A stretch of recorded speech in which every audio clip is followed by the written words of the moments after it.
Hello everyone, স্বাগত জানাচ্ছি সবাইকে নতুন আরেকটি লাইভ ক্লাসে। আজকে আমরা আলোচনা করতে যাচ্ছি সামগ্রিক আয় এবং ব্যয়ে, যেটা সামগ্রিক ব্যয়ের পার্ট আছে সেই পার্টটা নিয়ে। এর আগে আমরা 3টা ক্লাস করেছিলাম যেখানে সামগ্রিক আয় নিয়ে কথা বলেছিলাম। আজকে আমরা বেসিক্যালি সামগ্রিক ব্যয় নিয়ে কথা বলবো। তো তোমরা যারা আমাদের স্টুডেন্টরা রয়েছে তারা দ্রুত সবাই বন্ধু বান্ধবদেরকে মেনশন করে দিবা, আর ক্লাসে সবাই যাতে অ্যাটেন্ড করতে পারে সেজন্য একটু শেয়ার করে দিবা। সো আমরা আগের যে ক্লাস করেছিলাম সেখানে আমরা সামগ্রিক আয় থেকে যে বিষয়গুলো পড়েছিলাম সেগুলো হচ্ছে জিডিপি, তারপর পড়েছিলাম হচ্ছে জিএনপি, তারপর পড়েছিলাম হচ্ছে এনডিপি, তারপর পড়েছিলাম হচ্ছে এনএনপি। আমরা বলেছিলাম এই জিনিসগুলোর হচ্ছে বেসিক প্লাস এগুলোর যে ম্যাথমেটিক্যাল বিষয়গুলো আছে সেই ম্যাথমেটিক্যাল বিষয়গুলো আমাদেরকে পড়তে হয়েছিল। এছাড়া আমরা শুধুমাত্র বেসিক পড়েছিলাম, এনআই জিনিসটা কি, পিআই জিনিসটা কি, তারপর হচ্ছে ডিআই জিনিসটা কি, এই জিনিসগুলো জাস্ট আমরা বেসিক গুলো পড়েছিলাম। তো এই টপিকগুলো জাস্ট বেসিকটা পড়লে হয়, আর এগুলো হচ্ছে বেসিক প্লাস ম্যাথ। আজকে বেসিক্যালি আমরা যেটা সামগ্রিক ব্যয় আছে সেই ব্যয়টা নিয়ে কথা বলবো, যেটাকে আমরা বলি অ্যাগ্রিগেট এক্সপেন্ডিচার। এই অ্যাগ্রিগেট এক্সপেন্ডিচার এই জিনিসটা নিয়ে আমরা যেহেতু কথা বলবো, সো আমরা সবাই দ্রুত একটু শেয়ার করে দিব। আমি একটু জাস্ট ক্লাসটা একটু শেয়ার করে দিব আমার প্রোফাইল থেকে, যারা দেখার তারা যাতে দেখতে পারে। সো একটু তোমরা বন্ধু বান্ধব সবাইকে একটু মেনশন করে দাও, একটু শেয়ার করে দাও। দেখি আমাদের সাথে কয়জন স্টুডেন্ট যুক্ত হয় আজকে আমাদের সাথে কয়জন স্টুডেন্ট যুক্ত হয় আমি একটু দেখবো। কমার্স ক্যারিয়ার, আর্টস ক্যারিয়ার, ওকে। আমি সব জায়গায় দিয়ে দিয়েছি। আমাদের হোয়াটসঅ্যাপ গ্রুপে বাকি আছে, হোয়াটসঅ্যাপ গ্রুপটাতে দিয়ে দিই। 24-এ, 25-এ, এবং আমার পেইড ব্যাচের গ্রুপগুলো কোথায়? পেইড ব্যাচের গ্রুপে তো একদম সব জায়গায় দেওয়া শেষ। আই হোপ একদম সব জায়গায় দেওয়া শেষ হয়ে গেছে। এখন আর বাকি হচ্ছে তোমাদের পালা। দেখতে যাচ্ছি যে তোমরা কতটুকু শেয়ার করবে এবং বন্ধু বান্ধবদেরকে একটু সবাইকে নিয়ে আসবা। ওকে, আচ্ছা, আমরা যারা শেয়ার করবো তারা একটু শেয়ার লিখে ডান লিখবো, ঠিক আছে? যারা শেয়ার করবো তারা একটু শেয়ার লিখে ডান লিখবো, শেয়ার করে ডান লিখবো। আচ্ছা, তোমরা একটু দ্রুত বন্ধু বান্ধবদেরকে নিয়ে আসো, দেন আমরা টপিকগুলো নিয়ে আলোচনা করবো। সো আজকের টপিকটা মোস্ট ইম্পর্টেন্ট টপিক, সামগ্রিক ব্যয়ের পার্ট। কারণ আজকের টপিকটা তুমি যদি ভালো মতো বুঝতে পারো সেক্ষেত্রে তোমার অধিকাংশ ইয়ার কোয়েশ্চেন সলভ করা এবং তোমার হচ্ছে এমসিকিউ, যে কঠিন এমসিকিউ গুলো হয় সেই এমসিকিউ গুলো সলভ করা তোমার জন্য অনেক ইজি এবং ইফেক্টিভ হবে। আর তোমরা সব থেকে বেশি ইম্পর্টেন্ট যেটা সেটা হচ্ছে ক্লাসের পড়াটা যদি পারো আমার সাথে নোট করবে, যদি না পারো সেক্ষেত্রে লাইভ ক্লাসটা আবার পুনরায় দেখে নোট করে ফেলবা, নোট করে বাসায় জিনিসটা পড়বা, তাহলে তোমাদের জন্য ভালো হবে। ওকে, আমি দেখতে চাই যে শেয়ার ডান কারা লিখে, অনেকে শেয়ার ডান লিখা শুরু করে দিয়েছে। আমরা একটু দ্রুত সবাই একটু শেয়ার করে দিব যাতে বন্ধু বান্ধবরা চলে আসে, ঠিক আছে? আমাদের মোটামুটি কিছু অডিয়েন্স আসলে হবে, যাতে 2-একটা কমেন্ট মানে বুঝতে পারি যে তোমরা যে ক্লাসে আসো বা আমার সাথে যে কিছু স্টুডেন্ট আছে সেই জিনিসটা আমি বুঝতে পারি। তো আসো, যে বিষয়টা বলবো সেটা হচ্ছে সামগ্রিক ব্যয়। এই সামগ্রিক ব্যয়কে আমরা বলি অ্যাগ্রিগেট এক্সপেন্ডিচার। আচ্ছা, এটা একটু লিখে দিচ্ছি, অ্যাগ্রিগেট এক্সপেন্ডিচার। এখন এই অ্যাগ্রিগেট যে এক্সপেন্ডিচারটা লিখলাম, মনে রাখবা এই সামগ্রিক ব্যয়ের আরেক নাম, সামগ্রিক ব্যয়ের আরেক নাম হচ্ছে সামগ্রিক চাহিদা। মনে রাখবা সামগ্রিক ব্যয়ের আরেক নাম হচ্ছে সামগ্রিক চাহিদা। সামগ্রিক কি বলতো? চাহিদা। অ্যাগ্রিগেট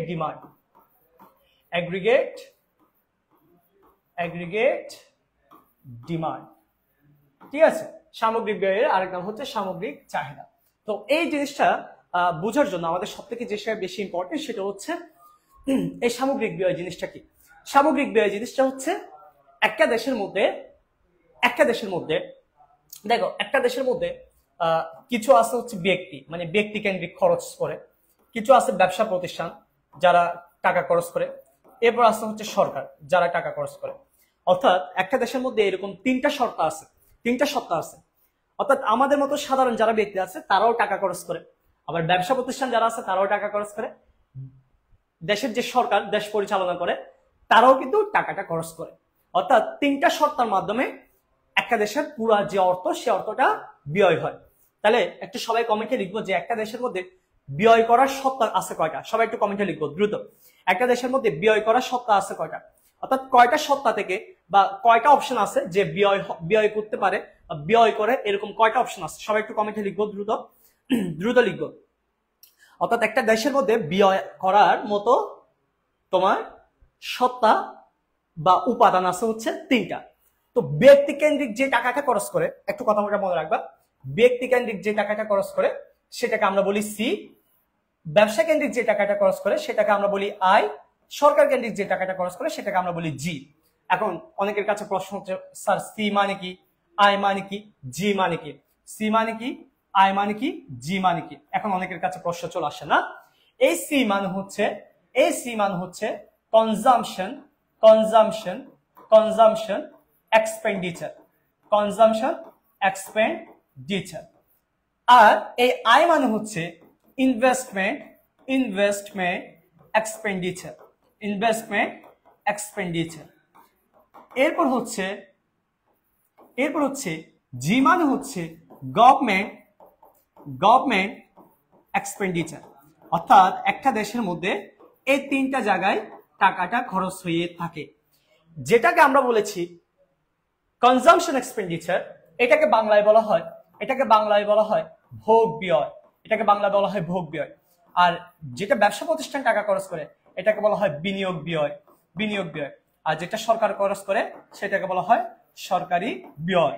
তার মানে সামগ্রিক ব্যয়ের উপাদান, সামগ্রিক ব্যয়ের উপাদান, সামগ্রিক ব্যয়ের যে উপাদান, সামগ্রিক ব্যয়ের কি বলতো যে উপাদান, সেই উপাদান হচ্ছে তিনটা। সামগ্রিক ব্যয়ের উপাদান হচ্ছে তিনটা। এছাড়া আরো দুইটা উপাদান আছে, একটা হচ্ছে এক্স আর একটা হচ্ছে এন। এরা হচ্ছে আরো দুইটা এক্সট্রা উপাদান। অর্থাৎ পরীক্ষা আসবে না যে সামগ্রিক ব্যয়ের উপাদান কয়টা, এটা আসবে না, কারণ সামগ্রিক ব্যয়ের এগুলো সবগুলো টোটাল উপাদান। তবে মূলত সামগ্রিক ব্যয়ের প্রধান উপাদান হচ্ছে তিনটা। প্রধান উপাদান কয়টা বলতো? তিনটা। এখানে এক্স মানে হচ্ছে এক্সপোর্ট, এক্স মানে হচ্ছে এক্সপোর্ট, আর এম মানে হচ্ছে ইম্পোর্ট, এম মানে হচ্ছে ইম্পোর্ট। তাহলে এই এক্সপোর্ট মানে কি? এক্সপোর্ট মানে হচ্ছে রপ্তানি, এক্সপোর্ট মানে কি বলতো? রপ্তানি। আর ইম্পোর্ট মানে হচ্ছে আমদানি, ইম্পোর্ট মানে হচ্ছে আমদানি। ঠিক আছে, তাহলে এগুলো হচ্ছে আমাদের সামগ্রিক ব্যয়ের উপাদান, C I G X M, C I G X M, এগুলো হচ্ছে আমাদের সামগ্রিক ব্যয়ের উপাদান। তাহলে সবাই একটু কমেন্টে লিখে ফেলবো সামগ্রিক ব্যয়ের উপাদানগুলো কি কি, একটু সবাই কমেন্টে লিখে ফেলবো। C I G X M, সবাই একটু কমেন্টে লিখো সামগ্রিক ব্যয়ের উপাদানগুলো, একটু সবাই লিখো। সামগ্রিক ব্যয়ের উপাদান হচ্ছে C I G X M. সাথে সাথে লিখে মুখস্থ করে ফেলো, সাথে সাথে লেখা শেষ হলে সবাই একটু ডান লিখবো, লেখা শেষ হলে সবাই একটু ডান লিখবো। আচ্ছা, যারা ইতিমধ্যে ক্লাস অ্যাটেন্ড করছো তারা বন্ধু বান্ধবদেরকে মেনশন করে দিবা। অডিয়েন্স খুব কম, তারপরেও ক্লাস নিচ্ছি তোমাদের কথা চিন্তা করে। সো অডিয়েন্স কম থাকলে ক্লাস নিতে ইচ্ছে হবে না। সো যারা এতদিন বলেছিল যে ক্লাস নেন ক্লাস নেন ক্লাস নেন, ক্লাস নিচ্ছি, কিন্তু তোরা আমাদেরকে সাপোর্ট না করলে কেমনে নিব? তাহলে বল সামগ্রিক উপাদান কোনগুলা, একটু C I X, C I G X M. Okay, লিখা শেষ হলে সবাই একটু ডান লিখবো, লিখা শেষ হলে সবাই একটু ডান লিখবো, লিখা শেষ হলে সবাই একটু ডান লিখবো। মুখস্থ হয়ে যেতে হবে, মুখস্থ হয়ে যেতে হবে। এটা হচ্ছে নবম অধ্যায়। আচ্ছা, তাহলে এখন তোমাকে যদি পরীক্ষায় বলে যে সামগ্রিক ব্যয়ের উপাদানগুলো কি কি, সামগ্রিক ব্যয়ের উপাদানগুলো কি কি, পরীক্ষা যদি বলে যে সামগ্রিক ব্যয়ের উপাদানগুলো কি কি, তাহলে বলবা সামগ্রিক ব্যয়ের উপাদানগুলো হলো, সামগ্রিক ব্যয়ের উপাদান হলো সি আই জি এক্স এবং এম। এখন এখানে মজার বিষয় হচ্ছে যদি তোমাকে পরীক্ষায় বলে যে দ্বিঘাত বিশিষ্ট অর্থনীতিতে, দ্বিঘাত বিশিষ্ট অর্থনীতিতে, দ্বিঘাত বিশিষ্ট অর্থনীতিতে সামগ্রিক ব্যয় কত, দ্বিঘাত বিশিষ্ট অর্থনীতিতে সামগ্রিক ব্যয় কত, আমরা বলছি এটাকে অ্যাগ্রিগেট এক্সপেন্ডিচার বা অ্যাগ্রিগেট ডিমান্ড বলে। তোমাদেরকে আমি একটু আগে বলেছি, মনে আছে কিনা সবার, মনে আছে কিনা? বলেছি সামগ্রিক ব্যয়ের আরেক নাম, দেখো সামগ্রিক ব্যয়ের আরেক নাম হচ্ছে সামগ্রিক চাহিদা। তাহলে এই জন্য আমরা এটাকে এডিও বলতে পারি, এইও বলতে পারি। তাহলে পরীক্ষা যদি আসে যে দ্বিঘাত বিশিষ্ট অর্থনীতিতে, দ্বিঘাত বিশিষ্ট অর্থনীতিতে সামগ্রিক ব্যয় কি হবে, তখন আমরা বলবো সি প্লাস আই, অর্থাৎ দুইটা খাত। যদি বলে তিন খাত বিশিষ্ট অর্থনীতিতে, তিন খাত বিশিষ্ট অর্থনীতিতে বা ত্রিখাত বিশিষ্ট অর্থনীতি, তিন খাত না বলে বলতে পারে যে ত্রিখাত বিশিষ্ট অর্থনীতি, ত্রিখাত বিশিষ্ট অর্থনীতিতে সামগ্রিক ব্যয় কত হবে, সামগ্রিক ব্যয় বা সামগ্রিক চাহিদা কত হবে, তখন কি হবে বলতো, সি প্লাস আই প্লাস জি। আর যদি বলে যে চার কাত অর্থনীতিতে, চার কাত বিশিষ্ট অর্থনীতিতে, চার কাত বিশিষ্ট অর্থনীতিতে সামগ্রিক ব্যয় কত, তখন আমাদের সূত্র হবে, এ সমান এডি বা এই সমান C plus I plus G plus এ X N. Sir X N মানে কি? এই এক্স এন মানে হচ্ছে এক্স মাইনাস এম, যেটাকে আমরা বলি নিট রপ্তানি, যেটাকে আমরা বলি কি বলতো, নিট রপ্তানি, নিট রপ্তানি, নিট রপ্তানি। ঠিক আছে, তাহলে এই এক্স এন হচ্ছে একটা উপাদান, যেটা হচ্ছে এক্স থেকে এন বিয়োগ করলে পাওয়া যায়। তাহলে এই জিনিসটা সবাই বুঝে আসছে কিনা? ইয়েস লিখো সবাই, যদি বুঝে আসে সবাই একটু ইয়েস লিখো। আমরা বলেছি যদি দুই কাত বিশিষ্ট অর্থনীতিতে সামগ্রিক ব্যয় বের করতে বলে, তখন সি প্লাস আই। যদি বলে যে তিন কাত বিশিষ্ট অর্থনীতিতে সামগ্রিক ব্যয় বের করো, তখন হচ্ছে সি প্লাস আই প্লাস জি। যখন বলবে যে চার কাত বিশিষ্ট অর্থনীতিতে সামগ্রিক ব্যয় বের করো, তখন C plus I plus G plus X N. এতটুকু বুঝে আসছে কিনা সবার বুঝে আসছে কিনা? Okay, yes good. তাহলে সবার বুঝে আসছে। এখন সবার যদি বুঝে আসে, দেখো এটা যদি তোমাকে সামগ্রিক ব্যয় বের করতে বলে, এগুলোর মান দেওয়া থাকবে, তুমি জাস্ট বের করে দিবা, এটা কোনো প্যারা নাই, এটা সবাই পারবে। বাট সমস্যা কোথায় জানো? সমস্যা হচ্ছে আমাদেরকে এই জিনিসগুলো আলাদা আলাদা করে বুঝতে হবে। এই যে আলাদা আলাদা করে, এই যে সি মানে কি, দেখো এখানে যে আমরা লিখে রেখেছিলাম যে সি, এই যে সি মানে কি, আই মানে কি, জি মানে কি, এক্স মানে কি, এম মানে কি, এগুলো প্রত্যেকটা আলাদা আলাদা করে বুঝতে হবে। তো আজকে আমরা সি নিয়ে যত কথা সবগুলো লিখবো, তো আমরা সি নিয়ে যেহেতু সবগুলো লিখতে যাচ্ছি, সুতরাং আমরা প্রথমে সি দিয়ে একটু আন্ডারলাইন করে ফেলি। হ্যাঁ, এই সি কে আমরা বলেছি কি বলতো, ভোগ ব্যয়। যেটাকে আমরা বলেছি কনজামশন এক্সপেন্ডিচার। আমি যেভাবে বলতেছি এভাবে করে বারবার বলে বলে মুখস্থ করে ফেলবা। আমরা কিন্তু এভাবে বলে বলে মুখস্থ করে ফেলছি, ঠিক আছে? তোমাদের পড়াইতে বলতে বলতে মুখস্থ করে ফেলছি। তাহলে কনজামশন এক্সপেন্ডিচার, যেটাকে আমরা বলেছি আমাদের ভোগ ব্যয়। আচ্ছা, এই জিনিসটা বোঝার জন্য আমাদেরকে সিরিয়ালি একটার পর একটা জিনিস মাথার মধ্যে সেট করে আসতে হবে। তাহলে ভোগ ব্যয় বোঝার আগে বুঝতে হবে যে ভোগ মানে কি।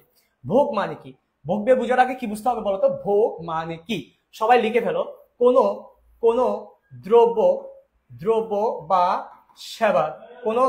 সেবার, উপযোগ নিঃশেষ করাকে ভোগ বলে। কোন দ্রব্য বা সেবার উপযোগ নিঃশেষ করাকে কি বলে ভাইয়া? ভোগ বলে। কোন দ্রব্য বা সেবার উপযোগ নিঃশেষ করাকে কি বলে? ভোগ বলে। অর্থাৎ একটা জিনিস তুমি ব্যবহার করার মাধ্যমে তার ভিতরে যে গুণ আছে, এই গুণটাকে বলা হয় উপযোগ। উপযোগ মানে কি বলতো? উপযোগ মানে হচ্ছে দ্রব্যের গুণ বা ক্ষমতা। উপযোগ মানে কি? এটা একটা প্রশ্ন হতে পারে যে উপযোগ মানে কি? উপযোগ মানে হচ্ছে দ্রব্য বা সেবা গুণ, কি বলতো? গুণ বা ক্ষমতা, যেটা দিয়ে সে কি করতে পারে? অভাব পূরণ করতে পারে। এই জন্য বলা হয় অভাব পূরণের ক্ষমতাকে উপযোগ বলে। বলতো কি বলছি? অভাব পূরণের ক্ষমতাকে কি বলে? উপযোগ বলে। এই অভাব পূরণের ক্ষমতাটা কার মধ্যে থাকে? দ্রব্য বা সেবার ভিতরে। তাহলে এই যে দ্রব্য বা সেবার ভিতরে যে গুণটা থাকে, সেই গুণটা ইউজ করার মাধ্যমে ওই জিনিসটাকে আমরা শেষ করে দিই। এই শেষ করাটাকে বলা হয় উপযোগ নিঃশেষ করা। আর এই উপযোগ নিঃশেষ করাকে কি বলে স্যার? উপযোগ নিঃশেষ করাকে ভোগ বলে। তাহলে আবার বলতেছি, কোন দ্রব্য বা সেবা উপযোগ নিঃশেষ করাকে ভোগ বলে। আমি যে পোশাকটা গায়ে দিয়ে যাচ্ছি, সেই পোশাকটা পরতে আস্তে আস্তে এটার যে গুণ সেটা নষ্ট হয়ে যাবে। এই গুণটা নষ্ট করে দেওয়াটাকে কি বলে? ভোগ বলে। আচ্ছা, এটা বুঝে গেছি। এবার ভোগ ব্যয় কাকে বলে? বলবো ভোগের নিমিত্তে যে অর্থ ব্যয় হয় তাকে ভোগ ব্যয় বলে। বলো, ভোগের নিমিত্তে যে অর্থ ব্যয় হয় তাকে কি বলে? ভোগ ব্যয় বলে। তাহলে দেখো তো ভালো করে বুঝো তো, বলছে ভোগের নিমিত্তে যে অর্থ ব্যয় হয় তাকে ভোগ ব্যয় বলে। অর্থাৎ ভোগের উদ্দেশ্যে যে টাকাটা খরচ করবা সেটা হচ্ছে ভোগ ব্যয়। ওকে, এবার যে কথা মনে রাখতে হবে, এই যে মানুষ ভোগ করে, আসলে এই ভোগটা কোথায় থেকে করে? ভোগটা করে মানুষের আয় থেকে। এই জন্য মনে রাখবা, ভোগ ব্যয় ব্যক্তির ব্যয়যোগ্য আয়ের উপর নির্ভরশীল।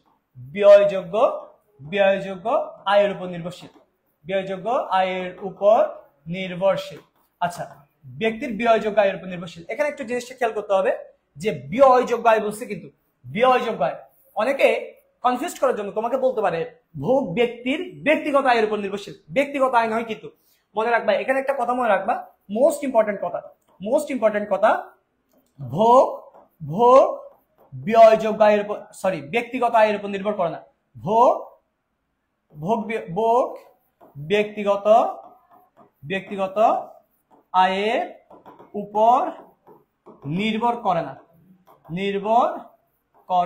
না, মনে রাখবা ভোগ কিন্তু ব্যক্তিগত আয়ের উপর নির্ভর করে না। এই কথাটা খেয়াল রাখবা যে ব্যক্তিগত আয়ের উপর নয়, কিন্তু ভোগ নির্ভর করে ব্যয়যোগ্য আয়ের উপর।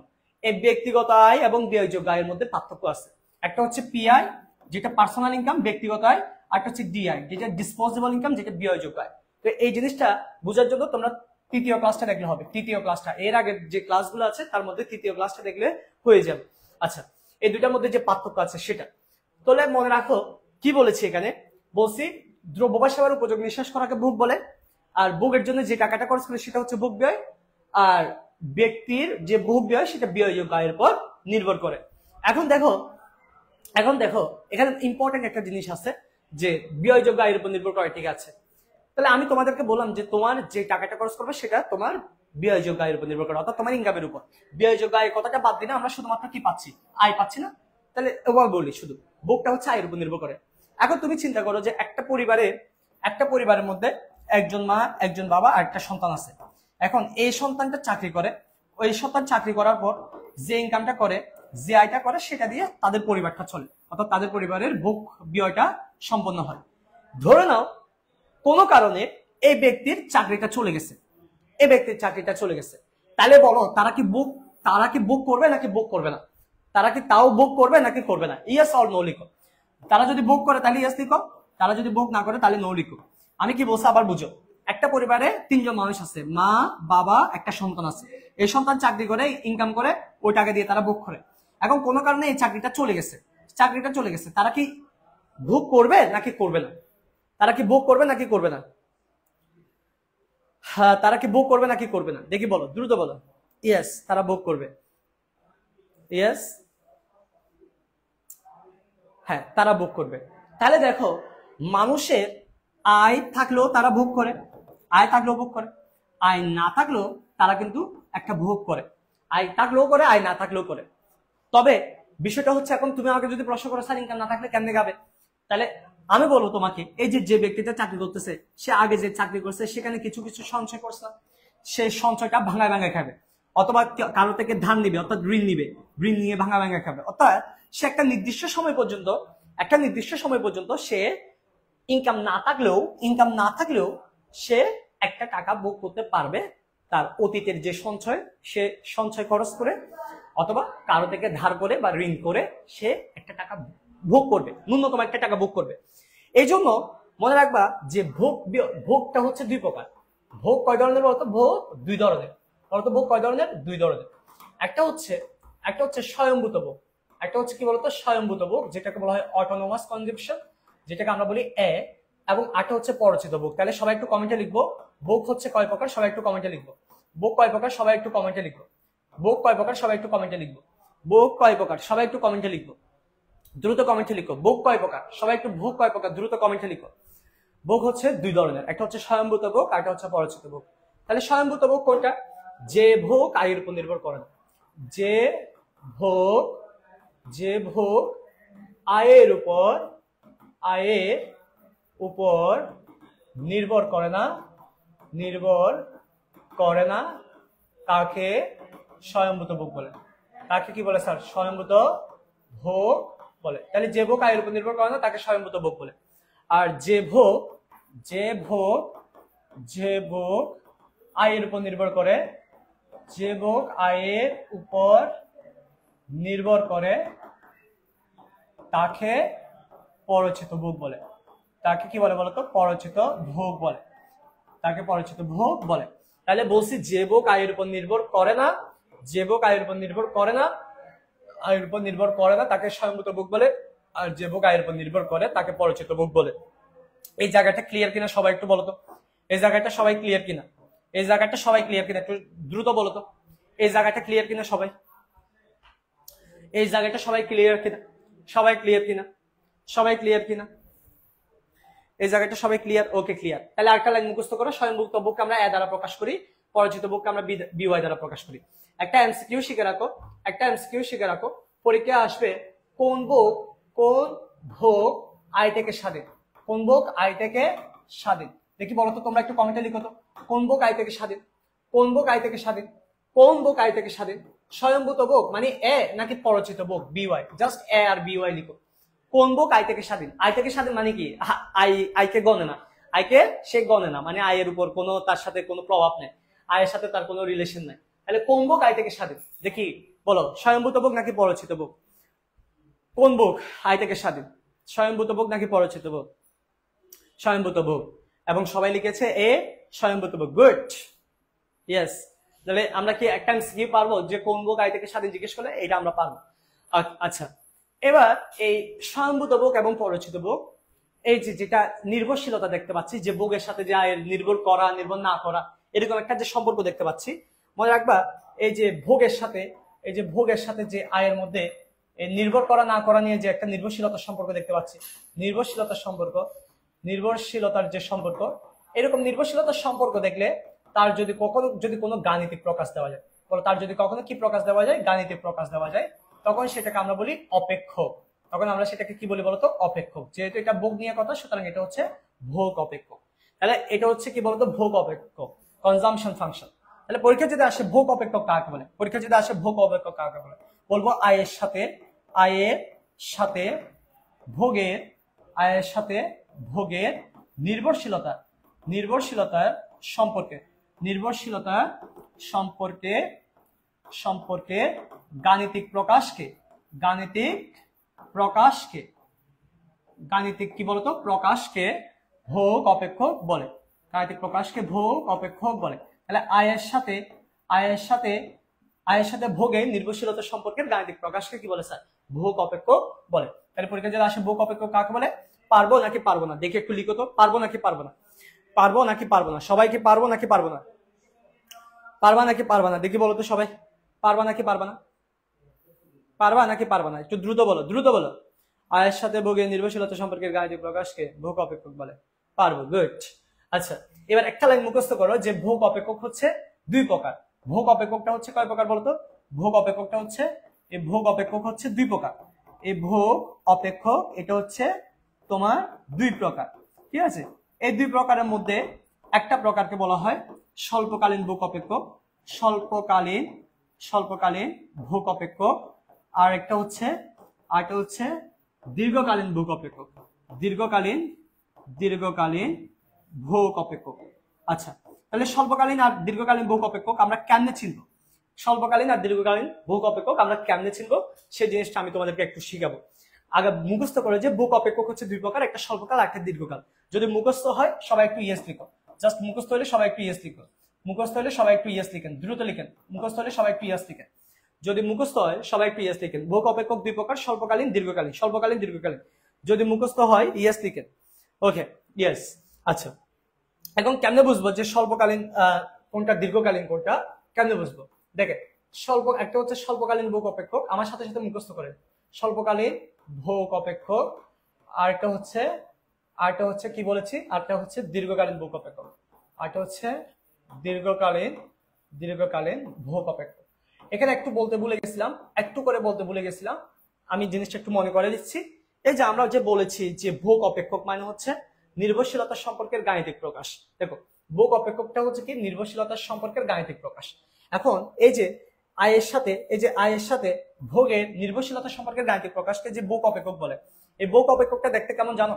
এই ভোগ অপেক্ষকটা দেখতে এরকম, দেখো ভোগ অপেক্ষকটা কেমন, দেখো ভোগ অপেক্ষক, এই জিনিসটাকে আমরা লিখি কিভাবে জানো? ভোগ সমান সমান ভোগটা, এই যে গাণিতিক প্রকাশ মানে এই এফ দিয়ে এখানে ব্র্যাকেটের ভিতরে আই লেখা, অর্থাৎ ভোগ আয়ের উপর নির্ভরশীল। এই জিনিসটাকে বলা হয় ভোগ অপেক্ষক। দেখো, মোস্ট ইম্পর্টেন্ট কথা কিন্তু, এই জিনিসটাকে বলা হয় ভোগ অপেক্ষক, এই জিনিসটাকে বলা হয় ভোগ অপেক্ষক। এখন এই জিনিসটাকে আমরা যদি সিম্বল দিয়ে প্রকাশ করি, C is equal to function of Y, তোমাকে এরকম পরীক্ষা দিয়ে বলবে C is equal to function of Y কোন অপেক্ষক, C is equal to function of Y হচ্ছে ভোগ অপেক্ষক, ঠিক আছে। একটা জিনিস সেখানে লিখে রাখো, ভুল করা যাবে না, একটু লিখে রাখো, ভুল করা যাবে না, যেভাবে বলতেছে ওভাবে করে লিখবা, যেভাবে লিখতেছে ওভাবে লিখবা। সি ইজ ইকুয়াল টু যদি ফাংশন ওয়াই বলে, তখন সেটা একটা অপেক্ষক। আবার সি ইজ ইকুয়াল টু যদি ফাংশন অফ কিউ বলে তখন সেটা আরেকটা অপেক্ষক। ভুল করা যাবে না, দেখো প্লিজ কথাটা খেয়াল করো। সি ইজ ইকুয়াল টু যদি ফাংশন অফ ওয়াই বলে, C is equal to function of যদি ওয়াই বলে, দেখো C is equal to function of Y, একটা C is equal to function of Q. C is equal to function of Y যেটা, সেটা হচ্ছে ভোগ অপেক্ষক। নিঃসন্দেহে একটু আগে মুখস্থ করাইছি, সেটা হচ্ছে ভোগ অপেক্ষক। কারণ ভোগকে আমরা বলি সি আর আইকে বলি হচ্ছে ওয়াই। কিন্তু C is equal to function of Q বললে তখন সেটা হচ্ছে বিয় অপেক্ষক। মনে রাখবা, তখন সেটা হচ্ছে বিয় অপেক্ষক। এই জিনিসটা একটু লিখে রাখো, ভুল করা যাবে না। ভুল করা যাবে না বলে এই জিনিসটা একটু লিখে রাখো সবাই। এই জিনিসটা একটু সবাই লিখে রাখো যে ভুল করা যাবে না, ঠিক আছে? এই জিনিসটা সবাই মনে রাখতে পারবা কিনা, মনে রাখতে পারবা কিনা, এই জিনিসটা সবাই মনে রাখতে পারবা কিনা একটু বলো তো।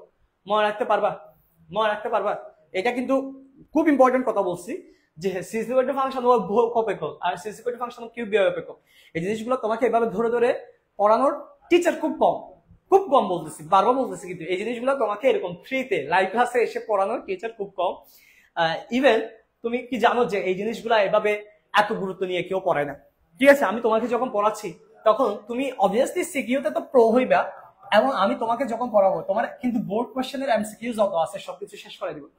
এই জিনিসটা কে কনফিউজড হবে না আমাকে বলো? তোমার ক্লাসের মধ্যে যে সব থেকে বড় পণ্ডিত, যে সব থেকে বড় বান্দা, যে সব থেকে বেশি পড়ালেখা করে, তারা এই জিনিসগুলো জিজ্ঞেস করবা, দেখবা এখানে ক্লাস লাগে যাবে। তাহলে এই জিনিসগুলো যদি আমরা শিখে ফেলি, আমাদের ক্লাস লাগানোর কোনো চান্স নাই। টিচার আমাদেরকে যতই কঠিন প্রশ্ন করুক, আমরা ততই সুন্দর করে পরীক্ষা আনসার করতে পারবো, এবং ততই যারা খারাপ স্টুডেন্ট তাদের থেকে আমরা ভালো রেজাল্ট করতে পারবো। খারাপ মানে এখানে, খারাপ মানে মনে রাখবা এখানে কোনো কি যারা ব্রেন দুর্বল দুর্বল এরকম কিছু না। মনে রাখবা খারাপ স্টুডেন্ট বলতে কিছুই হয় না। মনে রাখবা একটা ক্লাসরুমে যদি 100 স্টুডেন্ট থাকে, 200 স্টুডেন্ট থাকে, 1000 স্টুডেন্ট থাকে, খারাপ স্টুডেন্ট বললে কোনো কিছু হয় না, সবাই ভালো স্টুডেন্ট। কেন ভালো স্টুডেন্ট বলতেছি খেয়াল করো। আমি যে পোশাকটা গায়ে দিয়ে আছি, এই পোশাকটা তৈরি করার কোম্পানি অনেকগুলো আছে, এরকম পাঞ্জাবি তৈরি করে এরকম হাজার হাজার প্রতিষ্ঠান আছে, এবং প্রত্যেকটা প্রতিষ্ঠানের কাপড়ের কোয়ালিটি, সেলাইয়ের কোয়ালিটি, ডিজাইনের কোয়ালিটি তফাৎ হবে। বুঝতে পেরেছ? কারণ এই প্রতিষ্ঠানগুলা যে কাজ করে তারা হচ্ছে মানুষ কাজ করে, তাহলে প্রত্যেকটা মানুষের আলাদা আলাদা দক্ষতা আছে, আলাদা আলাদা তোমার হচ্ছে কি কাজের প্রতি তাদের ফোকাস থাকে, যার কারণে দ্রব্যগুলা ডিফারেন্স হয়। কিন্তু একটা ক্লাসে 1000 স্টুডেন্ট আছে, 2000 স্টুডেন্ট আছে, 100 বা 10 জন স্টুডেন্ট থাকুক, প্রত্যেকটা স্টুডেন্টের মধ্যে যে ব্রেনটা আছে, এই ব্রেনটা একজন তৈরি করছে, কোম্পানি একটা, সেই কোম্পানিটা হচ্ছে উপরে যিনি আছেন তিনি। সুতরাং আমাদের যে ব্রেন, এই ব্রেনের কোম্পানি যেহেতু একটা, মনে রাখবা যারা আইফোন তৈরি করে, এই আইফোন তুমি বাংলাদেশ থেকে নিলেও সেটা আইফোন, ইউএসএ থেকে নিলে সেটা আইফোন, দুবাই থেকে নিলে সেটা আইফোন। আইফোনের কাজ সব জায়গায় এক হবে, কেন? কোম্পানি আইফোন, ঠিক আছে? একইভাবে আমার ব্রেন যে কাজটা করতে পারবে, তোমার ব্রেনও ঠিক সে কাজটা করতে পারবে, কারণ কোম্পানি একটা। নিউটন যে সূত্রটা বানাইছে, ওই সূত্রটা আমরাও তৈরি করতে পারবো। তাহলে কেন পারবো? কারণ আমাদের ব্রেন একটা। তবে উনি পেরেছে, আমি পারতেছি না। আমি পারি, তুমি পারো না, তুমি পারো, আরেকজন পারে না। তার তফাৎটা হওয়ার মূল কারণ হচ্ছে আমরা নিজেরা।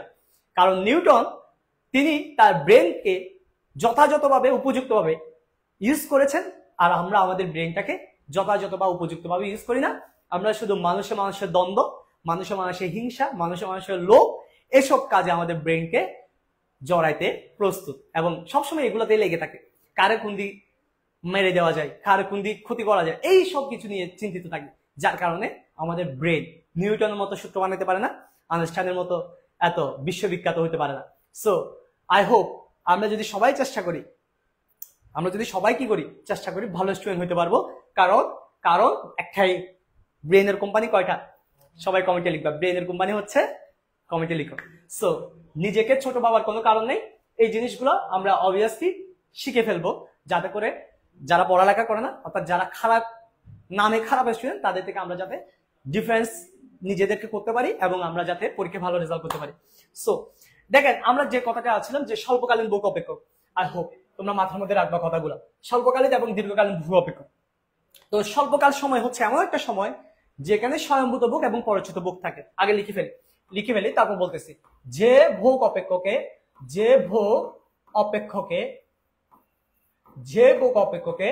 স্বয়ংভূত ও পরিচিত উভয় ভোগের অস্তিত্ব বিদ্যমান থাকে, উভয় ভোগের অস্তিত্ব বিদ্যমান তাকে স্বল্পকালীন ভোগ অপেক্ষক বলে। তাহলে যে ভোগ অপেক্ষকে স্বয়ংভূত এবং পরিচিত ভোগ দুইটাই থাকে তাহলে স্বল্পকালীন ভোগ অপেক্ষক বলে। আর যে ভোগ অপেক্ষকে শুধুমাত্র পরিচিত ভোগের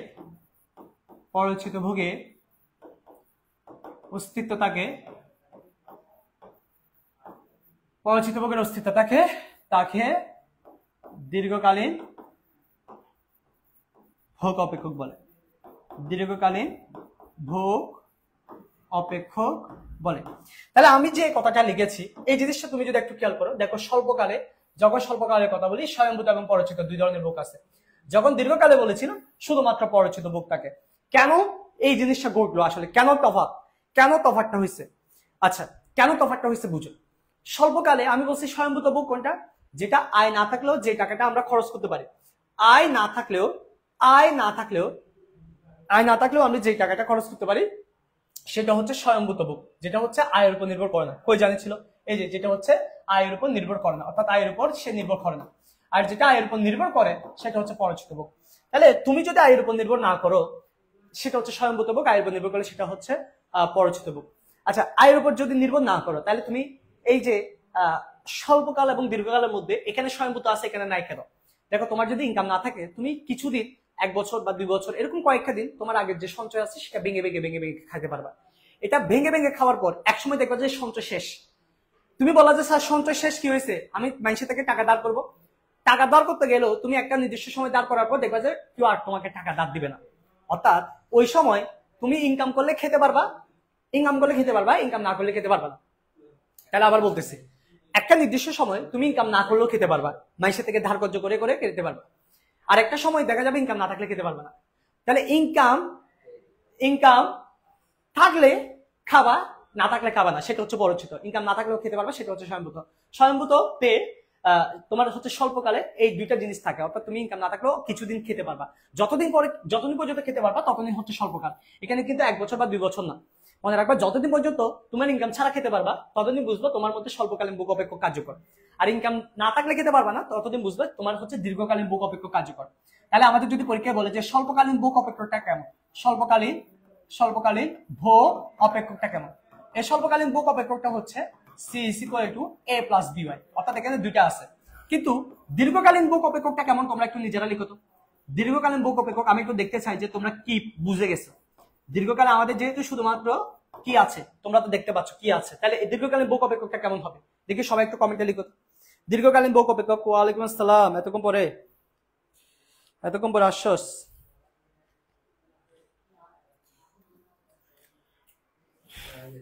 ওকে, দীর্ঘকালীন ভোগ অপেক্ষকটা কেমন হবে? C = BY।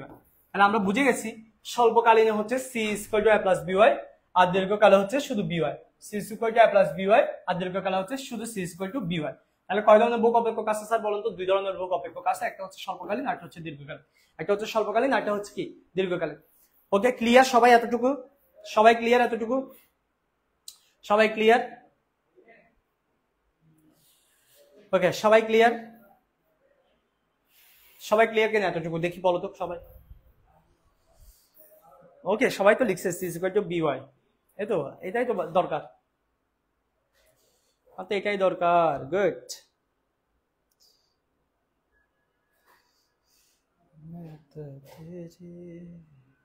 সবাই লিখো, সবাই ক্লিয়ার লিখো, জাস্ট সবাই একটু ক্লিয়ার লিখো।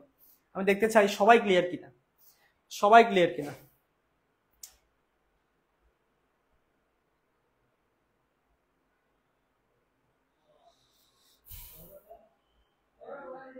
ওকে, তাহলে দেখো আমরা কি পড়ছি। দেখো আমরা প্রথমে পড়ছি ভোগ। দেখো ভোগ কাকে বলে, ভোগ ব্যয় কাকে বলে, ভোগ কার উপর নির্ভর করে, ভোগ হচ্ছে কার উপর নির্ভর করে, এবং হচ্ছে ভোগটা কয় ধরনের এবং সেগুলো কাকে বলে এটা বললাম।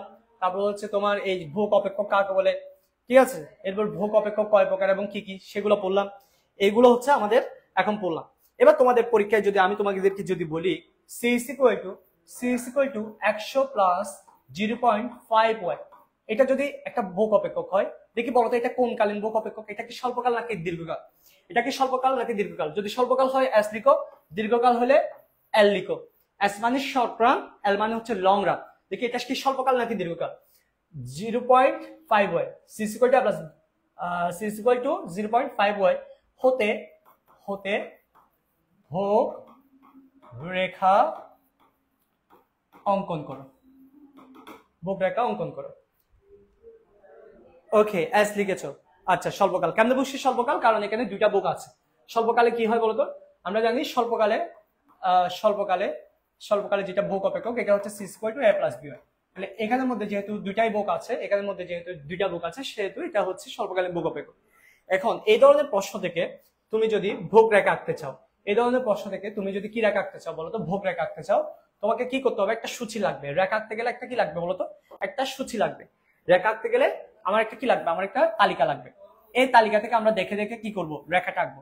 তালিকার মধ্যে কি কি থাকবে? তালিকার মধ্যে এক পাশে থাকবে ওয়াই, আর পাশে থাকবে হচ্ছে ভোগ ব্যয় বা সি। ঠিক আছে? এখন এই যে তালিকাটা পূরণ করার জন্য, আমাদের কতগুলো মান লাগবে? এই মানগুলো কিভাবে পাবো? দেখো মানগুলো কিভাবে পাবো, এরকম যে কোনো অপেক্ষক থেকে তুমি যদি রেখা আঁকতে চাও, প্রথমে এই পাশে যে তাকে বলে স্বাধীন চলক, এই পাশে যে তাকে বলা হয় স্বাধীন চলক। এই চলকের মান ধরে এই সি কে বলা হয় অধীন চলক। এই অধীন চলকের মানগুলো বের করতে হবে। কিভাবে করে স্যার? দেখো y = 0 হলে, c = 100 প্লাস 0.5 ইন্টু y এর মান হচ্ছে 0। y এর মান কত বলতো? 0। ঠিক আছে? এই যে এখানে 0 হলে দিয়ে শুরু করছি, এবার যোগ বিয়োগ করবো। 100 প্লাস এটার সাথে এটা গুণ করলে 0 হয়, 0 এর সাথে কারো গুণ করলে 0 হয়। এবার এগুলো যোগ বিয়োগ করলে কত আসবে বলতো? 100 আসবে। একইভাবে y সমান 100 হলে, y সমান কি হলে বলতো? 100 হলে c = 100 প্লাস 0.5 ইন্টু 100। কেন এখানে 100 আসছে? দেখো এখানে এক সময় 0 আসে, এক সময় 100 আসছে, সেটা ডিপেন্ড করতেছে কার উপর? এইদিকে কত লিখছি সেটার উপর। এটা আমার ইচ্ছা মতো ধরতে পারবো। মনে রাখবে এখানে 1 টাকা 2 টাকা না ধরে, 1 টাকা 2 টাকা না ধরে, 1 টাকা 2 টাকা না ধরে 0 100 200 এগুলো ধরবা, এভাবে করে ধরবা। তাহলে তোমাদের জন্য লাভ হবে। 100 প্লাস এটার সাথে এটা গুণ করবা, ক্যালকুলেটরে করবা, দেখবা 50 আসবে। তাহলে আসবে 150। y = 200 হলে, y = কি হলে বলতো? 200 হলে c = 100 প্লাস 0.5 ইন্টু 200। তাহলে 100 প্লাস 0.5 মানে হচ্ছে 100 সমান সমান 200। এরপর y সমান 300 হলে, y সমান কি হলে বলতো? 300 হলে c = 100 প্লাস 0.5 ইন্টু 300, 100 প্লাস 300 সাথে গুণ করলে 150 হয়, তাহলে হবে 250। তাহলে এই জিনিসটা যে মানটা বের করছি, এই জিনিসটা জাস্ট আমরা এখানে লিখে দিব। দেখো y সমান 0 হলে, 100 হলে, 200 হলে, 300 হলে কত কত আসে দেখো তো। এই যে এটা হচ্ছে 100, আর এটা হচ্ছে 200, 150, এটা হচ্ছে 200, আর এটা হচ্ছে 250। তাহলে এই যে দেখো লিখলাম, এই কথাগুলো যে লিখলাম, এই কথাগুলো কি বুঝছো কিনা সবাইকে বুঝছো কিনা? এখান থেকে এভাবে করে যে সূচিটা করলাম, সূচিটা বুঝছো কিনা সবাই? আর এই সূচির নাম হচ্ছে ভোগ সূচি। এই সূচির নাম কি বলতো? ভোগ সূচি। আর এই ভোগ সূচি থেকে আমরা এখন ভোগ রেখাটা আঁকবো। ভোগ সূচি থেকে আমরা ভোগ রেখাটা আঁকবো। সবাই কি বুঝছো কিনা? ইয়েস লিখো, জাস্ট বুঝতে পারলে একটা ইয়েস লিখো। তো জাস্ট বুঝতে পারলে সবাই একটু ইয়েস লিখো। ওকে, জি বুঝছি। আচ্ছা, ভোগ সূচি বুঝে গেলাম, ভোগ সূচি সবাই বুঝে গেলাম।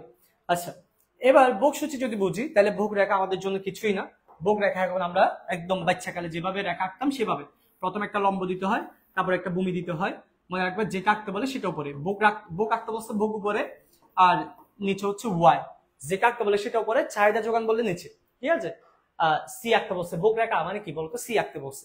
ওয়াই দেখো তো, ওয়াই কত কত আছে? 0 100 200 300। দেখো 0 0 100 200 300, 0 100 200 এবং হচ্ছে এটা হচ্ছে 300। আর ওয়াই হচ্ছে কত দেখো তো? ওয়াই 100 150 200 250। আচ্ছা 50 করে নিলে ভালো হবে। 50 100 150 200 250। দেখো 50 100 150 200 250।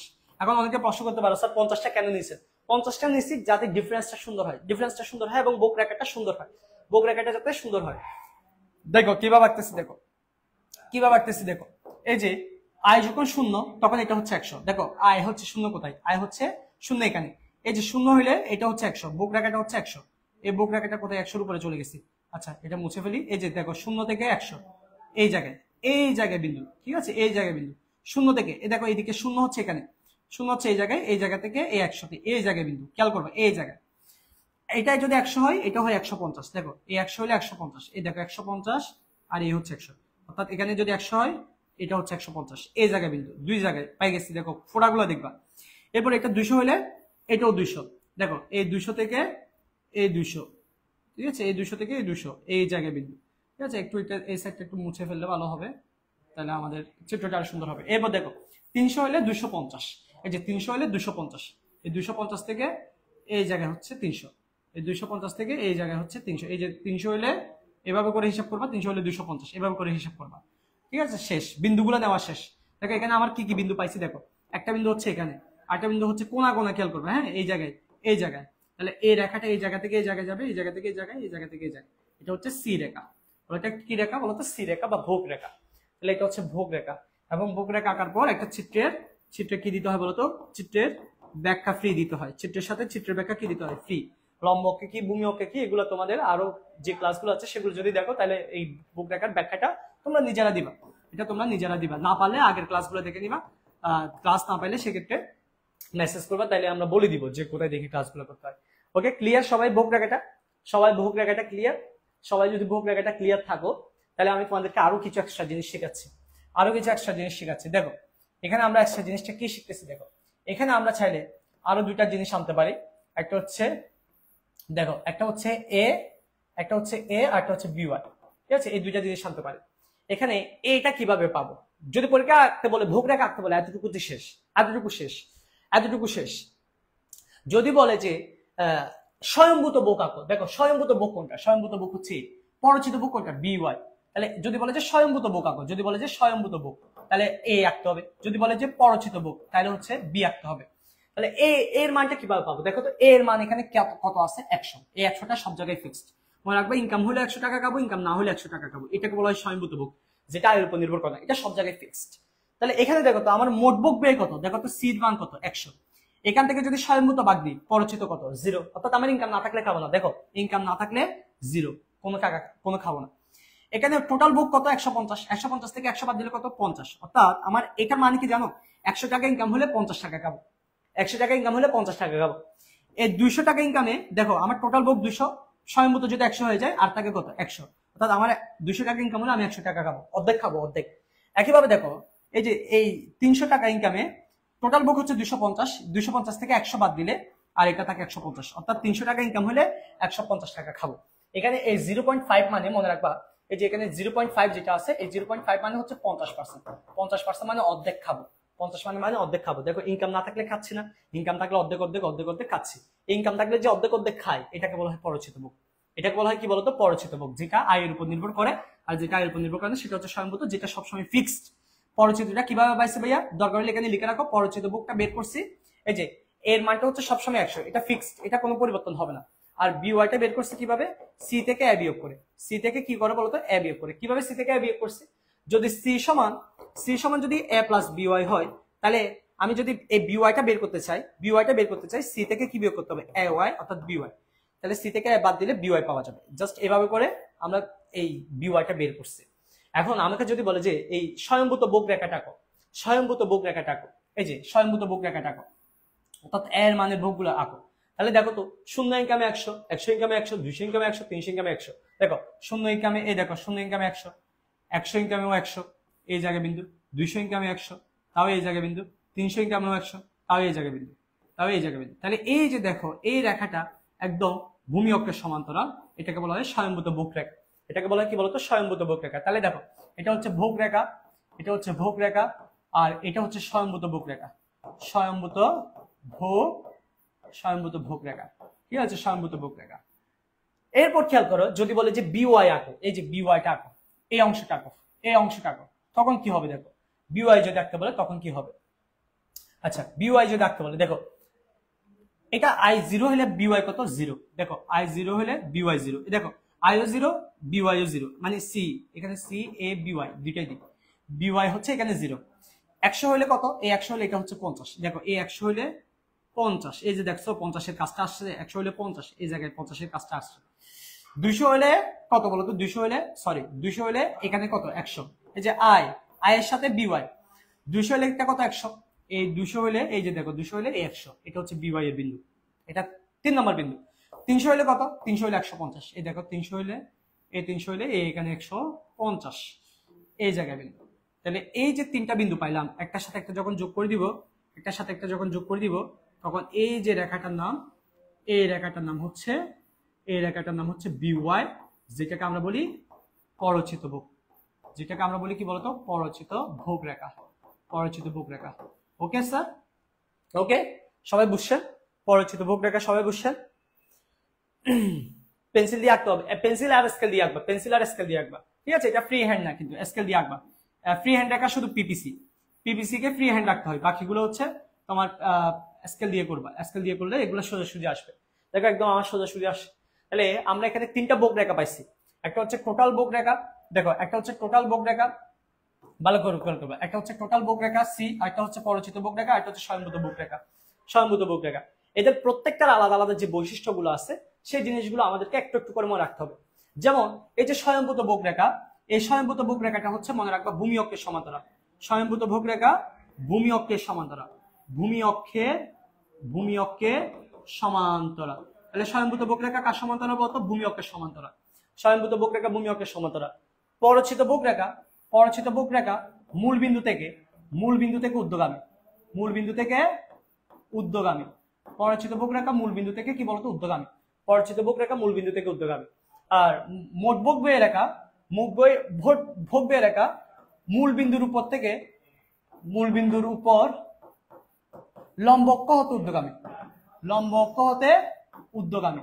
দেখো এই জিনিসগুলো কিন্তু ইম্পর্টেন্ট, কিন্তু কথাগুলো খেয়াল করবা। এখানে কিন্তু ইম্পর্টেন্ট কিছু কথা বলছি। দেখো একটা হচ্ছে মূল বিন্দু থেকে কে ঊর্ধ্বগামী, মূল বিন্দু থেকে ঊর্ধ্বগামী হচ্ছে পরচিত বক রেখা।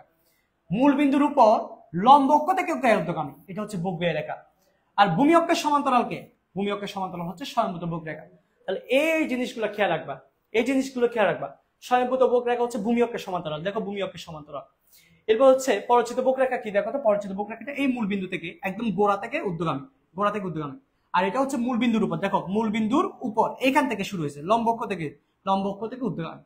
তাহলে এই জিনিসটা আমরা একটু মনে রাখবো যে স্বল্পকালে কোন রেখাটা কি রকম হয়, এটা এমসিকিউতে আসতে পারে। দেখো এখানে একটা লম্ব কথাটা মূল বিন্দু থেকে ঊর্ধ্বগামী বললে এক কথা, মূল বিন্দুর উপর লম্ব থেকে বললে আরেকটা কথা।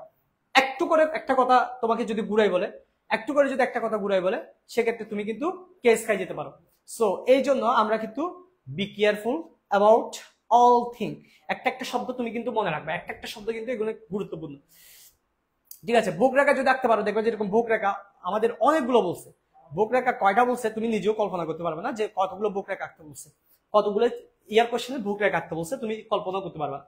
আচ্ছা, বক রেখা নিয়ে অনেক কথা বলে ফেলছি। এবার আমরা এই জিনিসটাকে একটু বিস্তারিত বলি, যে C is equal to A plus B Y, এই জিনিসটাকে নিয়ে একটু কথা বলি। আর এই জিনিসটা, এটাকে আমরা 100 প্লাস 0.5 হয় এটাও বলছিলাম, হ্যাঁ এটাও বলছিলাম। তাহলে এই দুইটা জিনিস নিয়ে একটু কথা বলি। এই দুইটা জিনিসের মধ্যে যেটা সি আছে, বুঝতে পারছো এটা কি কি পরিচয় জানো? সি হচ্ছে ভোগ ব্যয়, এবং এটার গাণিতিক পরিচয় হচ্ছে সে হচ্ছে অধীন চলক, সে হচ্ছে অধীন চলক। আর যেটা ওয়াই আছে, এটারও দুইটা পরিচয় আছে, একটা হচ্ছে সে ব্যয়যোগ্য আয়, ভালো করে খেয়াল করবা, এটা হচ্ছে ব্যয়যোগ্য আয়, নট ব্যক্তিগত আয়। আর এ হচ্ছে স্বাধীন চলক, এ হচ্ছে স্বাধীন চলক। এখানে যেটা সি আছে এবং যেটা ওয়াই আছে তাদের পরিচয় বলছি। আর যেটা এ আছে মনে রাখবা, যেটা কি আছে বলতো, যেটা এ আছে, এর পরিচয় হচ্ছে সে, এক নম্বর পরিচয় হচ্ছে সে হচ্ছে স্বয়ংভূত ভোগ, এবং সে আয়ের উপর নির্ভর করে না, মানে আয় থেকে স্বাধীন ভোগ, এবং সে হচ্ছে তোমার আয় থেকে স্বাধীন ভোগ, এবং তার অস্তিত্ব শুধু স্বল্পকালে, স্বয়ংভূত ভোগটা অস্তিত্ব শুধু কোন কালে বলতো? অস্তিত্ব শুধু স্বল্পকালে থাকে, আর ও সবসময় সমান থাকে। এবং এই যে এটা হচ্ছে সর্বনিম্ন ভোগ, ঠিক আছে? ব্যক্তির সর্বনিম্ন ভোগ বা এটাকে বলা যেতে পারে যে শূন্য আয়ে ভোগ, শূন্য আয়ে ভোগের পরিমাণ, শূন্য আয়ে ভোগের ভোগের পরিমাণ। অর্থাৎ ওর ইনকাম না থাকলে একদম ইনকাম না থাকলেও সে টাকা মানে এই জায়গায় যত টাকা থাকবে, যেমন এই জায়গায় কত আছে বলতো 100 আছে, তার মানে তার স্বয়ংভূত ভোগ 100 টাকা, আয় থেকে স্বাধীন ভোগ হচ্ছে 100 টাকা, অস্তিত্ব 100 টাকার অস্তিত্ব শুধু স্বল্পকালে, এটা হচ্ছে সর্বনিম্ন ভোগ, মানে ওর একদম সর্বনিম্ন ভোগ হচ্ছে 100 টাকা। শূন্য আয় ভোগের পরিমাণ হচ্ছে 100 টাকা। শূন্য আয় কেন, দেখো এখানে শূন্য বসায় দেখো, দেখবে যে 100 আসবে। আয় যদি শূন্য হয় তাহলে এটা 100 আসবে। আর যেটা বি আছে, বুঝতে পারছো, এই বি এর পরিচয়টা সব থেকে মাথার মধ্যে ভালো করে গাঁথি রাখো।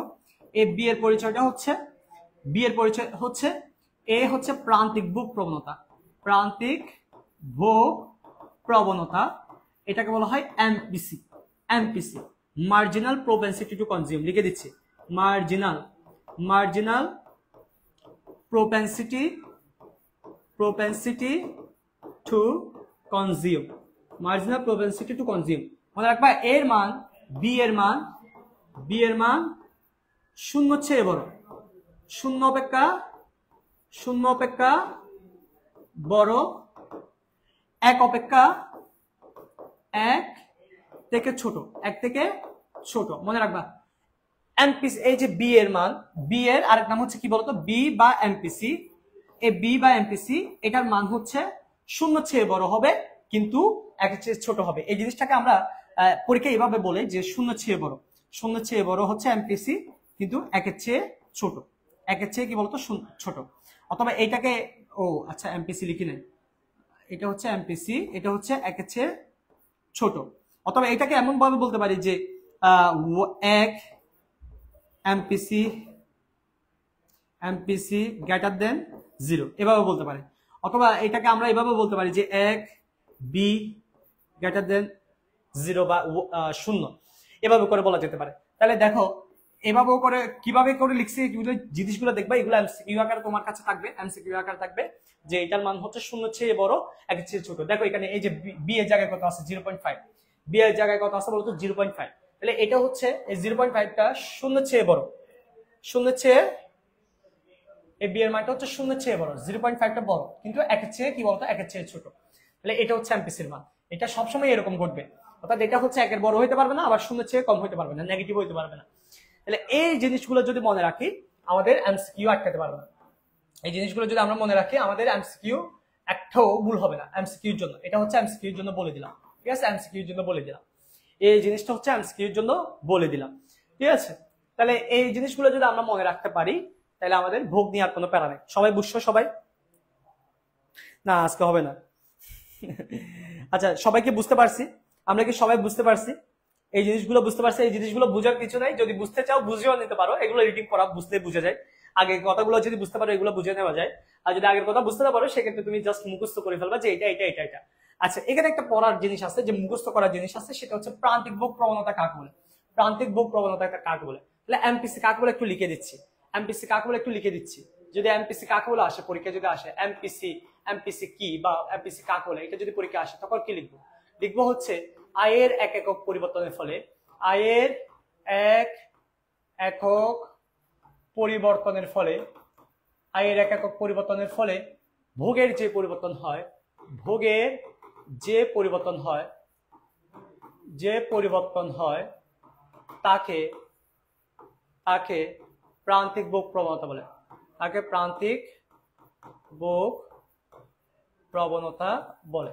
আয়ের এক একক পরিবর্তনের ফলে, আয়ের এক একক পরিবর্তনের ফলে, আয়ের এক একক পরিবর্তনের ফলে ভোগের যে পরিবর্তন হয় তাকে প্রান্তিক ভোগ প্রবণতা বলে, ঠিক আছে। এটা হচ্ছে এমপিসি। যদি পরীক্ষা আসে এমপিসি কাকে বলে তখন এটা লিখে দিব, এমপিসি কাকে বলে যদি পরীক্ষা আসে তখন এটা লিখে দিব। আয়ের এক একক পরিবর্তনের ফলে ভোগের যে পরিবর্তন হয়, তোমার 1 টাকা ইনকাম বাড়লে তুমি যত টাকা খাবা সেটা হচ্ছে এমপিসি। লাস্ট আরেকটা জিনিস পড়াই দিব, কারণ পরবর্তী ক্লাস আমরা বিয়ের পার্টটা শেষ করে একেবারে অধ্যায়টা শেষ করার চেষ্টা করব, ওই জন্য একটা লাস্ট জিনিস পড়াই দিচ্ছি। দেখো আমরা যে বলেছি যে আমাদের আয় থেকে আমরা একটা অংশ ভোগ করি, আর যে অংশটা পড়ে থাকে তার নাম হচ্ছে সঞ্চয়। তার নাম কি বলতো? সঞ্চয়। অর্থাৎ ব্যক্তি যা আয় করে তার থেকে যদি কনজাম্পশনটা বাদ দিই এস থাকে, এখানে এস মানে হচ্ছে সঞ্চয়, সঞ্চয়কে আমরা বলি এস, ইংরেজিতে বলা হয় সেভিংস। আচ্ছা সেভিংস কাকে বলে যদি পরীক্ষা আসে, সেভিংস কাকে বলে পরীক্ষা যদি আসে তখন কি বলবো? বলবো আই থেকে ভোগ ব্যয় বাদ দিলে, আই থেকে ভোগ ব্যয় বাদ দিলে, ভোগ ব্যয় বাদ দিলে যা অবশিষ্ট থাকে, যা অবশিষ্ট থাকে তাকে ভোগ ব্যয় বলে। আয় থেকে ভোগ ব্যয় বাদ দিলে যা অবশিষ্ট থাকে তাকে হচ্ছে ভোগ ব্যয় বলে। যদি বলে সঞ্চয়টা দেখতে কেমন, বলবা সঞ্চয়টা হচ্ছে দেখতে এরকম যে s = y - c। তার সঞ্চয়টা বের করে আই থেকে সি বাদ দেওয়ার পর, আই থেকে কি বাদ দেওয়ার পর বলতো, সি বাদ দেওয়ার পর। আচ্ছা, এই সঞ্চয়টা অনেক রকম হয়, তোমরা ইকো গ্যালারি বইটা যদি নাও, যাদের কাছে বইটা আছে তারা বইয়ের মধ্যে দেখবা যে সঞ্চয় টঞ্চয় নিয়ে অনেক কথাবার্তা আছে। এগুলো রিডিং পড়াগুলো আমি না পড়ে এগুলো রিডিং করতে পারবা। এখানে আমি যদি দেখাই যে সঞ্চয়, মনে করো ব্যক্তিগত সঞ্চয় আছে, জাতীয় সঞ্চয় আছে, ব্যবসায়ী সঞ্চয় আছে, এই জিনিসগুলো তোমরা নিজের একটু বই থেকে পড়বা। এগুলো রিডিং করা পড়লে বুঝে যায়। তাহলে এই জিনিসগুলো আমরা একটু পড়লে আমাদের জন্য ভালো হবে, কারণ এমসিকিউ তে যদি চলে আসে বাই চান্স, তবে যা বেশি আসা সেগুলো আমি কিন্তু লিখে দিচ্ছি। তোমাকে মজার বিষয় কি জানো, তোমাকে বলবে যে সি ইকুয়াল টু যদি 100 প্লাস 0.5y হয় হলে s ইকুয়াল টু কত, s সমান কত। তাহলে আমরা s কিভাবে বের করি, s বের করে হচ্ছে y মাইনাস c। তাহলে y কত জানি না, c কত, এই 100 এটা কি ব্র্যাকেট দিয়ে লিখতে হবে, হ্যাঁ 0.5y, যেহেতু এখানে মাইনাসের একটা ফ্যাক্ট আছে, মাইনাস দিয়ে গুণ করলে মাইনাস 100 হয়ে যাবে, প্লাস মাইনাসে কি হবে বলতো, মাইনাস 0.5 -0.5y। ঠিক আছে, এই যে মাইনাস দিয়ে এটাকে গুণ করলে মাইনাস হয়ে যাবে, প্লাসটা মাইনাস হয়ে যাবে। এই y থেকে 0.5y টা বাদ দিব এবং 100টা রেখে দিব। তো y থেকে 0.5y বাদ দিলে মনে মনে এই দেখো এখানে কিন্তু উজ্জ্বলভাবে একটা 1 আছে, তাহলে আমি যদি তোমাকে বলি যে 5টা a থেকে 3টা a বাদ দিলে কয়টা, তুমি বলবা 2টা a না। কিভাবে পাইছো বলো তো, এই 5 থেকে 3 বিয়োগ করে বলছো এখানে 3 হলে 2 হয়, তাহলে 5টা a থেকে 3টা a বাদ দিলে 2টা a থাকে। একইভাবে একটা y থেকে ক্যালকুলেটরে করবা, একটা y থেকে 0.5y বাদ দিলে ক্যালকুলেটরে দেখবে 0.5y আছে।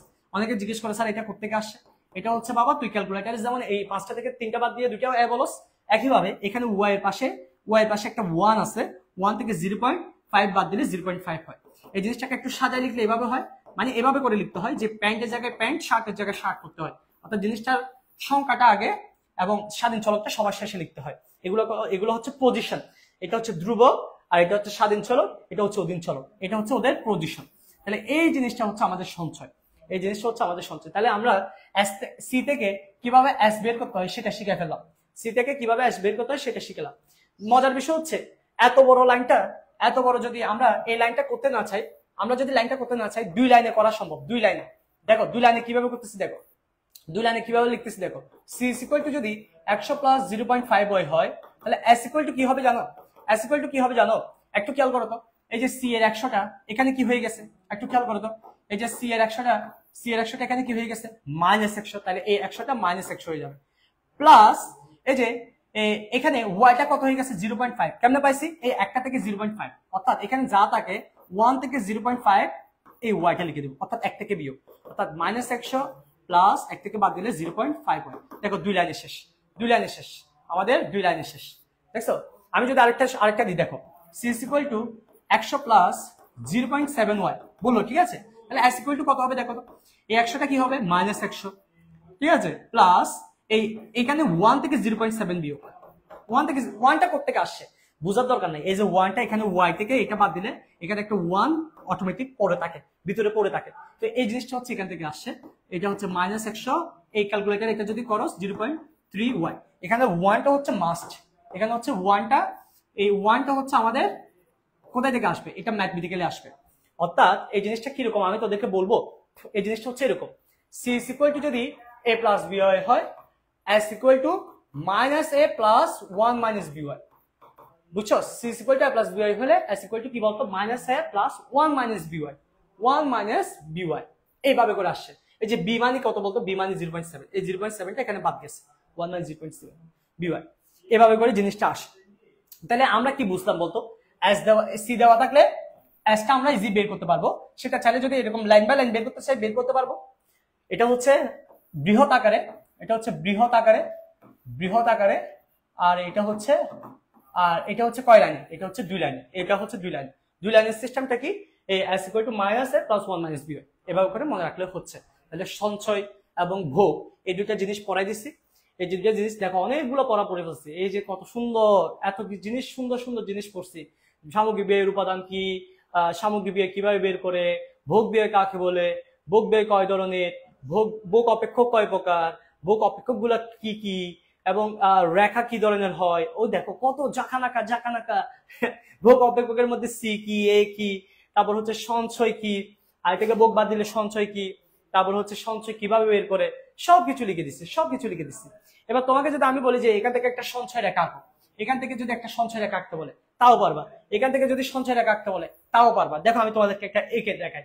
s ইকুয়াল টু বলো যে c ইকুয়াল টু 100 প্লাস 0.5 হয়, হতে হতে সঞ্চয় রেখা আঁকো, সঞ্চয় রেখা আঁকো। আচ্ছা সঞ্চয় রেখা আঁকো, দেখো তো বাবা কি দেওয়া আছে বলতো, কি দেওয়া আছে, s দেওয়া আছে নাকি c দেওয়া আছে, একটু বলো তো সবাই, s দেওয়া আছে নাকি c দেওয়া আছে? আচ্ছা দিয়ে দিব আমি বলে দিচ্ছি। আচ্ছা পিডিএফটা কিভাবে নিবা সেটা আমি বলে দিচ্ছি, আগে বলো কি দেওয়া আছে। আচ্ছা কি দেওয়া আছে বলো তো, c ইকুয়াল টু 100 প্লাস 0.5, এটা যদি সঞ্চয় রেখা, এইখান থেকে যদি সঞ্চয় আঁকতে বলে দেওয়া আছে c, কিন্তু সঞ্চয় আঁকতে কি লাগবে বলো তো, সঞ্চয় আঁকতে কি লাগবে, সঞ্চয় আঁকতে লাগবে s। তাহলে y থেকে c বিয়োগ করলে আমরা পাবো। আচ্ছা y থেকে c বিয়োগ না করে আমরা ডাইরেক্ট করে ফেলবো, s equal to minus 100 plus 1 minus 0.5 y, এই যে 0.5টা হচ্ছে এখানে আসছে, তাহলে মাইনাস 100 প্লাস আচ্ছা আমরা যে এখানে y মাইনাস c লিখছি, y মাইনাস c লিখলে কিন্তু এখানে গন্ডগোল হইতে পারে, আমরা এটা এভাবে লিখবো s equal to y minus c অথবা minus a plus 1 minus by, এভাবে করেও লিখতে পারি। ঠিক আছে, এভাবে করে লিখতে পারি, এখানে বিয়োগ করলে 0.5 হয়ে আসে, তাহলে এটা হচ্ছে আমাদের s এর মান। দেখো এটা হচ্ছে আমাদের s এর মান। এবার এখান থেকে y সমান 0 হলে, y সমান 0 হলে s সমান কত, y সমান 100 হলে, y সমান 200 হলে, y সমান 300 হলে, এগুলো দিয়ে করে মানগুলা বের করে দিব, মানগুলো বের করে দিব, এগুলো মানগুলো বের করে দিব। আচ্ছা এইরকম মানগুলো যদি বের করতে চাই, s s s সমান সমান y সমান যদি 0 হয় তাহলে এটা হবে মাইনাস 100 প্লাস 0.5 ইন্টু 0, এটা হবে মাইনাস 100 প্লাস 0.5 ইন্টু 100, এটা হবে মাইনাস 100 প্লাস 0.5 ইন্টু 200, এটা হবে মাইনাস 100 প্লাস 0.5 ইন্টু 300। তাহলে এইরকম যদি হয় মাইনাস 100 প্লাস 0, আর এটা হবে মাইনাস 100, এগুলো ভাই তোরা পারবি, যোগ বিয়োগ গুলো পারবি, আমি দ্রুত করতেছি, সময় নষ্ট করতে যাচ্ছি নাকি। মাইনাস 100 প্লাস 100 মাইনাস 100 প্লাস 150, তাহলে এবার দেখো এটা থেকে এটা বিয়োগ করলে মাইনাস 100, তারপর হচ্ছে বিয়োগ করলে মাইনাস 100, আর এটা থেকে এটা বিয়োগ করলে হচ্ছে মাইনাস 50, এটা থেকে এটা বিয়োগ করলে 0, আর এটা থেকে এটা বিয়োগ করলে প্লাস 50। দেখো তাহলে আমরা এই মানগুলো পাইছি এখানে। দেখো এবার আমি যদি একটা তালিকা করি, দেখো তো তালিকা যদি করি, একদিকে হচ্ছে সঞ্চয়, একদিকে হচ্ছে আয় লিখতে হবে, আয়টা প্রথমে y, তারপর হচ্ছে সঞ্চয়, বা s। তাহলে 0 হলে মাইনাস 100, 100 হলে মাইনাস 50, 200 হলে 0, 300 হলে শুধু 50। এবার সঞ্চয় রেখাটা কিভাবে আঁকবো দেখো, এ s এ y, তাহলে এই 0 এ y এ s দেখো মাইনাস বেশি, তাহলে মাইনাস হলে এই s রেখাটা একটু নিচে আসবে, s রেখাটা কি হবে বলতো, নিচে আসবে, যেটাকে আমরা বলি s প্রাইম। তাহলে s প্রাইম কত আছে দেখো তো, একটা হচ্ছে মাইনাস 50, ঠিক আছে, এই জায়গাটা একটু দেখো মাইনাস 50 এবং মাইনাস 100, তারপর হচ্ছে 0 হচ্ছে এখানে লাগবে না, আর হচ্ছে শুধু 50, এই 50টা হচ্ছে এই জায়গায়, ঠিক আছে, এই 50টা হচ্ছে এই জায়গায়, আর এখানে হচ্ছে 100 200 300, 100 200 300। দেখো এবার মিলাচ্ছি, দেখো সুন্দর করে দেখো, একটু ভালো করে খেয়াল করো। 0 হলে মাইনাস 100, দেখো এই যে 0 হলে মাইনাস 100, এই জায়গায় বিন্দু, এই জায়গায় খেয়াল রাখবে, এই জায়গায় 100 হলে মাইনাস 50, এই 100 হলে মাইনাস 50, এই জায়গায়, সরি ভুল বলছি, এই 100 হলে মাইনাস 50, 100 হলে মাইনাস 50, এই জায়গায় বিন্দু খেয়াল রাখবা। 200 হলে 0, এই দেখো 200 হলে এই যে 0, এই জায়গায় বিন্দু। 300 হলে 50, এই যে 300 হলে 50, এই জায়গায় বিন্দু। এই জায়গার মধ্যে মনে রাখতে হবে কি কি, দেখো মনে রাখতে হবে এই জায়গাটা, দেখো 200 হলে 0, এই জায়গায় বিন্দু।